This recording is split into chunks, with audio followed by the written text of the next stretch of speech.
বেহাল অবস্থা বিসর্জনের ঘাটের।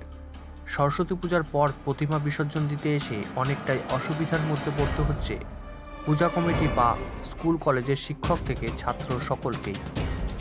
নদিয়ার শান্তিপুরের মতিগঞ্জ ঘাটের ঘটনা। জানা যায়, শান্তিপুরের বিভিন্ন ঘাটের সৌন্দর্যায়নের গত কয়েক বছর আগে হলেও এবার রাসের বিসর্জন পর্যন্তই তা ঠিক ছিল।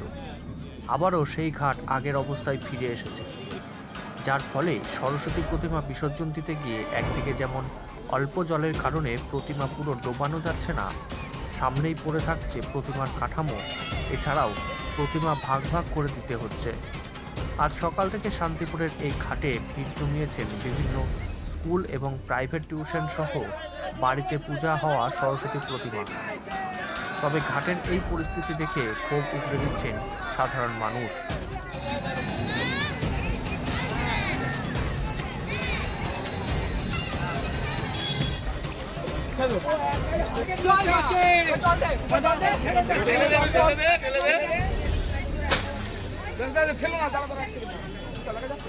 না না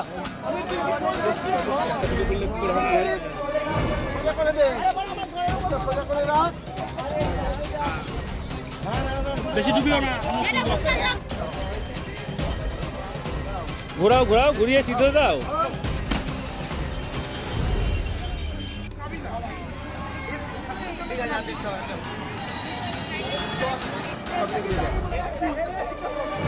চলে আসো, এই হাতটা সামনে দিকে আপনার, এই যে এখানটা ধর, এখানটা ধর।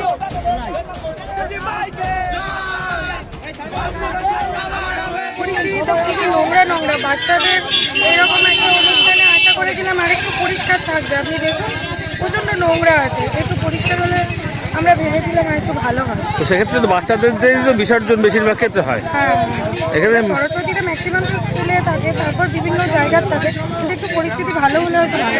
মানে এটা কোন ঘাট? এটা তো মতিগঞ্জ। ঘাট। আপনি কেমন? পরিস্থিতি তো প্রচুর ঠাকুর জমে রয়েছে, এগুলো পরিষ্কার করলে খুব সুবিধা হতো ঠাকুর ফেলার জন্য। এখন সব বাচ্চাদের বেশি ঠাকুর ফেলতে আসবে তো, আর সরস্বতী ঠাকুর এখানে একটু পরিষ্কার করলে খুব ভালো হতো। আচ্ছা, তো এমনি বিসর্জনের ক্ষেত্রে এখানেই আসেন প্রতিবার? হ্যাঁ, আমরা প্রতিবার এখানে আসি, পরিষ্কার থাকে ঘাট। এবার একটু দেখছি অন্যরকম রয়েছে, তাহলে একটু পরিষ্কার করলে ভালো হয়। দেখছি খুবই খারাপ। এখানে ওই যে ঠাকুরগুলো ডুবছেই না, কেটে কেটে দেখলাম আলাদা আলাদা করে পার্ট আলাদা আলাদা করে ডুবাচ্ছে। এগুলো একটু পরিষ্কার হলে ভালো হয়। এটা মাঝে মধ্যে যদি পরিষ্কার করা যায়। এই দুর্গা পূজা, সরস্বতী পূজা, কালী পূজা, লক্ষ্মী পূজা তো হতেই থাকে, তো এগুলো মাঝে মধ্যে পরিষ্কার করে রাখলে সুবিধা হয়।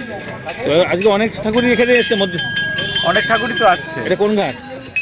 এটা শান্তিপুর মতিগঞ্জ ঘাট।